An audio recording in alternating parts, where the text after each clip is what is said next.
Moisés, o homem escolhido para libertar um povo. Antes que o mar se abrisse, antes que as pragas caíssem sobre o Egito, existiu um homem chamado Moisés. Para entender o Êxodo, precisamos voltar ao início, ao Egito mais poderoso da história, e ao povo que clamava por libertação. O Egito governava o mundo com mãos de ferro. Suas riquezas impressionavam, seus deuses eram temidos e seus faraós eram vistos como divindades vivas. Foi nesse ambiente de poder absoluto que os hebreus, antes respeitados por causa de José, passaram a ser vistos como uma ameaça. Com o passar dos anos, os hebreus se multiplicaram, e um novo faraó, que nada sabia sobre José, temia que aquele povo se tornasse numeroso demais. Então decretou sua escravidão, forçados a construir as cidades de Pitom e Ramessés. Trabalharam sob chicotes, sob calor escaldante em jornadas que buscavam quebrar não só seus corpos, mas também sua esperança. Quando o medo cresce no coração dos homens, a crueldade o acompanha. Para impedir que os hebreus continuassem a crescer, Faraó ordenou que todos os meninos recém-nascidos fossem mortos. Uma tentativa brutal de apagar o futuro daquele povo. Foi nesse tempo sombrio que Moisés nasceu. Durante 3 meses, sua mãe o escondeu da perseguição. Mas quando não pôde mais protegê-lo, colocou-o num cesto betumado e o lançou suavemente ao rio Nilo, o mesmo rio que deveria ser sua sepultura. Tornou-se seu caminho de salvação. A filha do faraó o encontrou e, movida de compaixão, decidiu criar ele como seu próprio filho. O libertador de Israel cresceu dentro da casa do opressor, um plano que só Deus poderia arquitetar. Moisés cresceu entre riquezas, estudos e privilégios da elite egípcia, mas jamais esqueceu de onde viera. Dia após dia contemplava o sofrimento dos hebreus e sentia dentro de si um chamado que ainda não compreendia, até que um dia, ao ver um egípcio espancando um hebreu, Moisés reagiu. Tomado por indignação, atacou o agressor e o matou. Mas o que pensou ser um ato de justiça rapidamente se tornou motivo de condenação. Faraó buscou sua morte, e Moisés fugiu para o deserto. O príncipe do Egito se tornou um fugitivo, um homem sem pátria, sem destino, sem respostas. Moisés ajudando as filhas de Jetro, cuidando de ovelhas. Em Midian, Moisés encontrou abrigo, trabalho e uma nova vida. Casou-se, teve um filho e passou anos como pastor de ovelhas, longe dos palácios, longe do Egito, longe de tudo que um dia conheceu. Parecia que sua história terminaria ali, como um homem comum no deserto. Mas Deus não havia terminado com Moisés. Certo dia, enquanto conduzia o rebanho, viu uma chama ardendo entre os arbustos. Um fogo que queimava, mas não consumia. E ali, no silêncio do deserto, o Deus de Abraão, Isaque e Jacó falou com ele. Chamou-o pelo nome, revelou ter ouvido o clamor do povo escravizado, e deu a Moisés uma missão que mudaria o curso da história: voltar ao Egito e libertar Israel. Então Moisés hesitou. Se achou incapaz, fraco, inadequado. Mas Deus não buscava um herói perfeito, menos buscava um homem disposto a obedecer. E prometeu estar com ele em cada passo. Depois de 40 anos longe do Egito, Moisés iniciou sua jornada de volta. A partir daquele momento, o destino de uma nação inteira começaria a mudar. Mas o faraó não entregaria seu poder tão facilmente. E o confronto entre Deus e o trono mais poderoso da terra estava prestes a começar. Moisés voltou ao Egito não como príncipe, mas como mensageiro de Deus. Diante dele estava o faraó, o homem mais poderoso da terra, convencido de que nenhum Deus poderia desafiá-lo. Mas o que estava prestes a acontecer não seria apenas uma disputa de autoridade. Seria um confronto direto entre o Deus de Israel e os deuses do Egito. Moisés e Arão se apresentaram diante do faraó com uma ordem clara. Assim diz o Senhor: deixe o meu povo ir. A resposta veio carregada de desprezo. Quem é o Senhor para que eu obedeça a sua voz? Naquele momento, o coração do faraó se endureceu e o juízo começou. Moisés estendeu o cajado sobre o rio Nilo, a fonte de vida do Egito. Diante dos olhos de todos, as águas se transformaram em sangue. Os peixes morreram, o rio apodreceu e o povo ficou sem água para beber. O que os egípcios consideravam sagrado foi atingido em sua essência. Mesmo assim, o faraó permaneceu irredutível. Então vieram as rãs, elas cobriram a terra, invadiram casas, cozinhas, camas e até o palácio. Nem o trono do faraó foi poupado. Por um breve momento ele pediu que Moisés intercedesse, mas assim que o sofrimento cessou, voltou atrás em sua palavra. Moisés feriu o pó da terra, e ele se tornou piolhos em homens e animais. Os magos do Egito tentaram repetir o sinal, mas falharam. Pela primeira vez, reconheceram: isto é o dedo de Deus. Ainda assim, o faraó se recusou a ceder. Nuvens de moscas tomaram conta do Egito. As casas foram infestadas. O ar se tornou irrespirável. Mas algo novo aconteceu. Na terra de Gósen, onde viviam os hebreus, não havia moscas. Deus fazia uma separação clara entre o Egito e o seu povo. Mesmo assim, o faraó tentou negociar sem se arrepender. Uma peste atingiu os rebanhos egípcios. Cavalos, bois, camelos e ovelhas morreram. A economia do Egito começou a ruir. Mas entre os hebreus nenhum animal morreu. Ainda assim, o coração do faraó permaneceu endurecido. Moisés lançou cinzas ao ar e feridas dolorosas surgiram nos corpos dos egípcios. Nem mesmo os magos conseguiram permanecer de pé diante de Moisés. O sofrimento agora não estava apenas nos campos ou nos lares. Estava gravado na pele. O céu escureceu. Relâmpagos rasgaram as nuvens. E uma violenta chuva de granizo caiu sobre a terra. Plantações foram destruídas, animais morreram, homens foram atingidos. Alguns egípcios temeram a palavra do Senhor e buscaram abrigo. Outros ignoraram o aviso e perderam tudo. O que o granizo deixou, os gafanhotos devoraram. Eles cobriram a terra como uma nuvem viva, consumindo cada planta que restava. Nada sobrou. O Egito estava à beira do colapso. Mesmo assim, o faraó continuou resistindo. Então veio a escuridão. Não uma simples falta de luz, mas uma treva densa e opressora.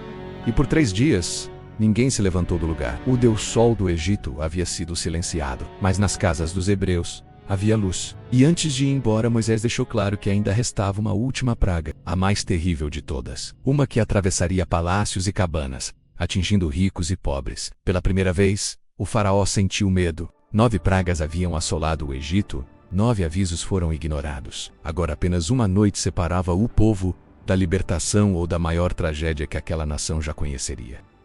A noite caiu sobre o Egito de forma diferente. O ar estava pesado, silencioso, como se a própria terra soubesse que algo irreversível estava prestes a acontecer. Depois de 9 pragas, o faraó ainda resistia, mas agora, o juízo final estava determinado. Deus falou a Moisés e anunciou a última praga. À meia-noite, todo primogênito do Egito morreria, menos do filho do faraó ao filho do escravo, dos homens aos animais. Seria um golpe direto no orgulho, na linhagem e no poder da nação egípcia. Mas no meio do juízo, Deus preparou um caminho de salvação para o seu povo. Cada família hebreia deveria sacrificar um cordeiro sem defeito. O sangue seria passado nos batentes e na verga das portas. E naquela noite, todos deveriam permanecer dentro de casa. A carne do cordeiro seria comida às pressas, com pães sem fermento e ervas amargas. Nada deveria sobrar para o dia seguinte. Era uma refeição de despedida. Uma refeição de quem estava prestes a partir. Deus disse que ao ver o sangue nas portas, o mal não entraria naquela casa. A morte passaria por cima. E aquela noite seria lembrada para sempre. Nascia ali a Páscoa. Enquanto isso, no restante do Egito, não havia proteção. Palácios, casas simples, celeiros, estábulos estavam expostos. Nenhuma riqueza, nenhum deus egípcio, nenhum poder humano poderia impedir o que estava por vir. À meia-noite, o silêncio foi quebrado. Um clamor se espalhou por toda a terra do Egito. Não havia casa onde não houvesse um morto. O herdeiro do trono caiu. A esperança de continuidade do império foi destruída em uma única noite. O faraó, quebrado e humilhado, chamou Moisés e Arão às pressas. Não houve mais ameaças. Não houve mais resistência. Apenas uma ordem desesperada. Levantem-se. Saiam do meio do meu povo. Os egípcios, tomados pelo medo, pressionaram os hebreus para que partissem imediatamente. Deram-lhes prata, ouro e roupas. O povo que havia sido escravizado por séculos agora saía carregando os despojos do Egito. Não houve tempo para esperar o pão fermentar. A pressa marcou aquela saída. Por isso, até hoje, o pão sem fermento se tornou símbolo da libertação. Naquela noite, cerca de 600.000 homens, além de mulheres e crianças, deixaram o Egito. Não como fugitivos escondidos, mas como um povo liberto pela mão poderosa de Deus. Depois de 400 anos de escravidão, Israel finalmente caminhava rumo à liberdade. Mas a jornada estava apenas começando. O faraó ainda observaria a poeira se levantar no horizonte. E seu coração, mais uma vez, seria tomado pela ira. O povo de Israel deixava o Egito levando consigo o peso de séculos de escravidão e a esperança de um novo começo. Mas a liberdade ainda não estava garantida.